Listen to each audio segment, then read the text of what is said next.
안녕하세요, 대표님. 예, 안녕하세요. 저는 충북 음성에서 8년째 젖먹선인장을 재배하고 있는 농업인 윤석준입니다.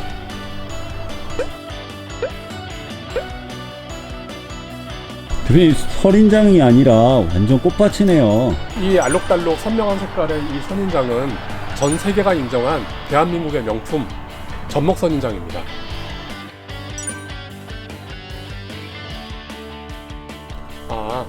지금 우리나라의 이 사계절이 뚜렷한 날씨와 그 다음에 특히 농촌진흥청의 육종 기술 때문에 메이드 인 코리아 젖먹선인장은 무지개만큼이나 다양하면서도 선명한 색을 띠고 그 다음에 쉽게 무르지도 않아서 현재 전 세계에 한 30여 개국에 수출을 하고 있습니다.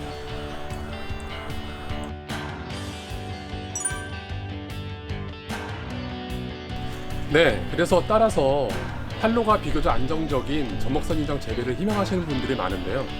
오늘은 비용 부담을 줄이고 재배 방법은 비교적 간단한 간이양약 재배 기술에 대해서 알려드리고자 합니다. 자, 지금부터 저만 따라오세요.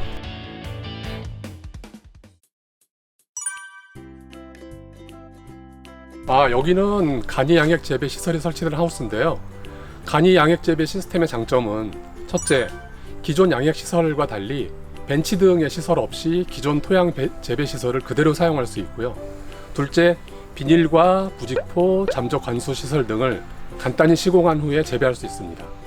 또 소량의 양액을 부직포를 적실만큼만 관수하고 나머지는 자연 증발을 시키기 때문에 기존의 양액 재배와 같이 퇴수를 폐기하는 번거로움이 없습니다.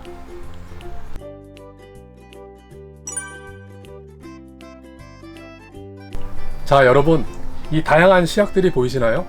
이곳에서는 배양액을 만들어 보려고 그러는데요. 배양액 만들기 부분에서는 더 전문적이고 자세한 설명을 해주실 박사님을 모셔보겠습니다. 어서 오세요, 박사님. 네, 안녕하세요, 대표님. 박사님, 이 시약들은 어떤 시약들인가요? 예, 선인장을 키우기 위한 배양액들인데요. 이제 배양에 들어가는 대량 원소와 미량 원소가 있습니다.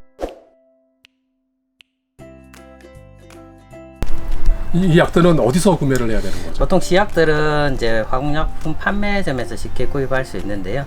구입할 때는 가능한 순도가 높은 것을 구매하는 것이 좋습니다. 박사님, 배양액에 들어가는 시약들의 양은 얼마나 되나요? 네, 시약마다 조금 그 들어가는 양이 다른데요. 이제 저희들이 이제 참고하는 그 양은 이제 따로 이제 표로 준비가 되어 있으니까 표를 참고하시면 될 것 같습니다.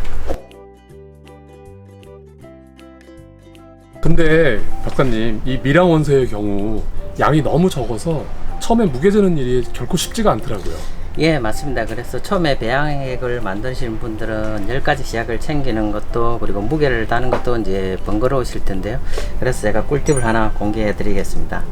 먼저 다량 원소와 미량 원소를 보통 한 100배 정도로 만들어서 그때그때 희석해서 사용하면 편리합니다. 그럼 필요할 때 덜어 쓰면 되니까 훨씬 간단해지겠는데요.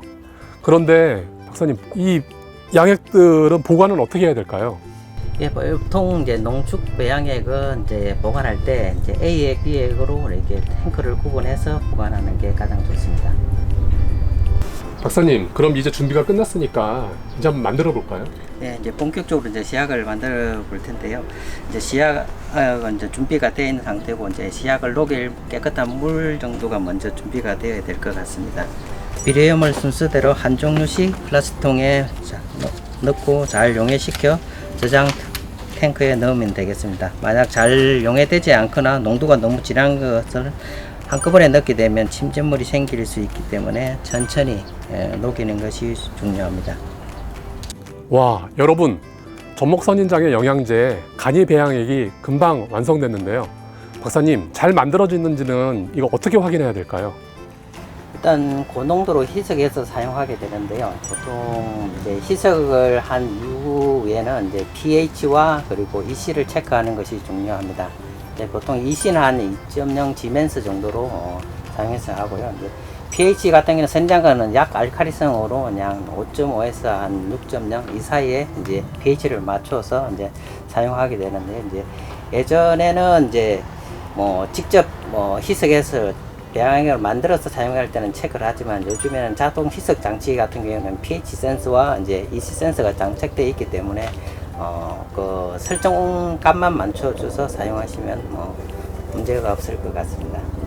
여러분, EC와 pH를 꼭 확인하셔야 합니다. 자, 여러분, 이곳은 좀 전에 만든 간이 양액으로 전목 선인장을 재배하고 있는 곳인데요. 기존의 양액 재배 선인장처럼 아주 잘 자라고 있습니다. 하지만 이렇게 잘 키우기 위해서는 몇 가지 주의해야 할 점이 있는데요. 첫째, 베드 재배나 토양 바닥 재배를 할 때는 바닥이 평평해야 양액이 골고루 공급이 됩니다. 따라서 재배할 베드와 바닥의 기울기에 각별히 신경을 써주셔야 하고요. 둘째, 점적 관수 장치를 통해서 공급되는 양액은 흘러버린 방식입니다. 따라서 만약 관수 장치가 촘촘하게 설치되지 않으면 양액이 잘 공급되지 않아서 생육이 고르지 않을 수가 있는데요. 양액을 공급할 때는 골고루 공급이 되고 있는지 꼭 확인하셔야 합니다. 셋째, 보통 양액 재배를 할 때는 녹조가 발생해서 문제가 됩니다. 따라서 녹조 발생을 예방하기 위해서는 염소제를 양액에 녹여서 공급을 해야 하는데요. 염소제 농도는 약 20ppm이 적당하며 이를 초과할 경우 뿌리 고사와 생육 저하의 위험이 발생할 수 있습니다. 이게 바로 그 염소제인데요. 우리는 이것을 갖다가 여기 A액에 소량을 넣어서 사용을 하고 있습니다. 넷째, 전목 선인장을 심을 곳에는 천공 비닐하고 흡수 부직포를 깔게 되는데요. 농가에서는 비용 때문에 대부분 재사용을 많이 하시게 됩니다. 하지만 연작을 하는 경우에는 곰팡이나 세균 번식이 쉽게 이루어질 수 있으니까 가급적 재사용은 피해 주시고요. 만약 재사용을 하시게 될 경우에는 반드시 먼저 소독을 하시고 사용을 하셔야 합니다.